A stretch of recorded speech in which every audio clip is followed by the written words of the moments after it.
하는 미, 중국 수입 의존도 다시 심화. 서울 뉴시스 류난영 기자.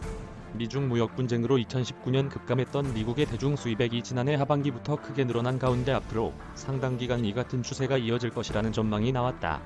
9일 한국은행의 해외경제 포커스에 실린 최근 미국의 대중 수입 동향에 따르면 미국의 대중 수입은 조 바이든 행정부의 확장적 재정정책 기조 지속 등의 영향으로 앞으로도 상당 기간 늘어날 것으로 전망됐다. 미국의 대중 수입액은 지난해 1월 1단계 무역협정 체결 이후 회복하기 시작하면서 코로나19 사태에도 불구하고 다른 나라들보다 높은 증가세를 시행하고 있다. 금액 규모로 무역 분쟁 이전 수준을 상회했으나 중국의 미국 수입 시장 점유율은 양국 간 무역 분쟁 이전보다 낮은 수준이다. 품목별로는 전자기기, 기계류, 완구, 섬유 제품 등 주요 수입 품목이 지난해 말부터 크게 늘어나는 모습을 보였다.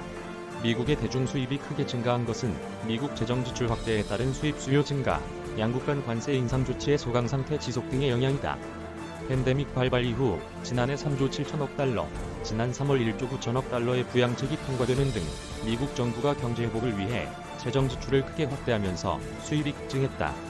전 분기 대비 미국의 대중국 수입은 지난해 2분기 마이너스 54.1%에서 3분기 93.1%로 플러스로 전환된 후 4분기 29.8%, 올해 1분기 5.7%로 3분기 연속 증가세를 이어가고 있다.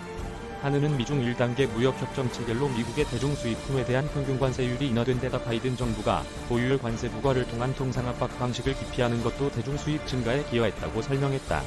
바이든 정부는 중국산 원부자재, 완제품의 고유율 관세를 부과하면 미국 기업과 소비자가 피해를 볼 뿐 아니라 일자리도 감소한다고 인식하고 있다. 무디스는 양국 간 무역 분쟁으로 2018년 3월에서 2019년 9월 중 감소한 일자리가 30만 개에 달한다고 추정하고 있다.